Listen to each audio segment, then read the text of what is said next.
I rise on behalf of the Nationals in this place to offer condolences and to pay my respect to former Senator Shirley Walters, who sadly passed away earlier this week. I'd like to also associate the Nationals with all the remarks that have come before in the Senate debate.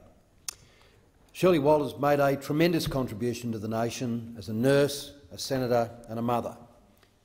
She grew up with politics in her family and had remarked that she had campaigned for her father, Sir Eric Harrison, in Sydney when she was a teenager, when he was a member for Wentworth.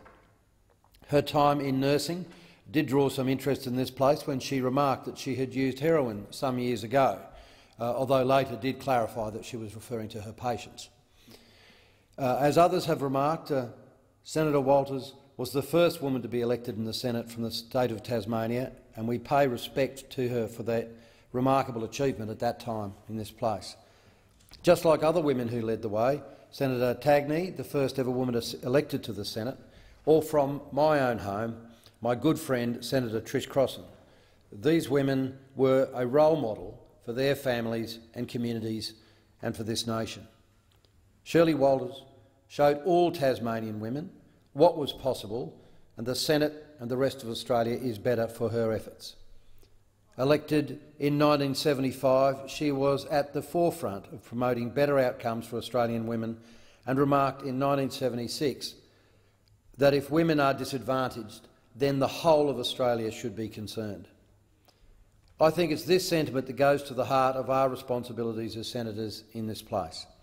We're privileged to get the opportunity to serve the nation, and Senator Walters, from all accounts, took a very vigorous and honourable approach to her service to the nation. A very practical senator, and took a very pragmatic approach to politics, focusing on economic issues for Tasmanians, always promoting marketing of Tasmanian-made goods, ensuring that that was on people's mind when they made purchases, always talking about the vital tourist trade, and as we've already heard, her passion for the wonderful beauty of her country. And she often spoke about it as a place to visit, as a place to boost the Tasmanian economy.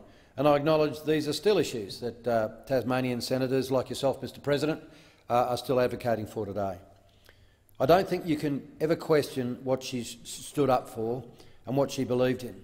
Shirley Walters stood up to the senior ministers throughout her time here and was known as the most prolific interjector in this place, with a nickname of Foghorn Leghorn. But I think above all else, she was committed to her family, and I'd like to pass on the condolences and sympathies of the Nationals to her family. You should be proud of the contribution and life of former Senator Walters, Vale Shirley Walters.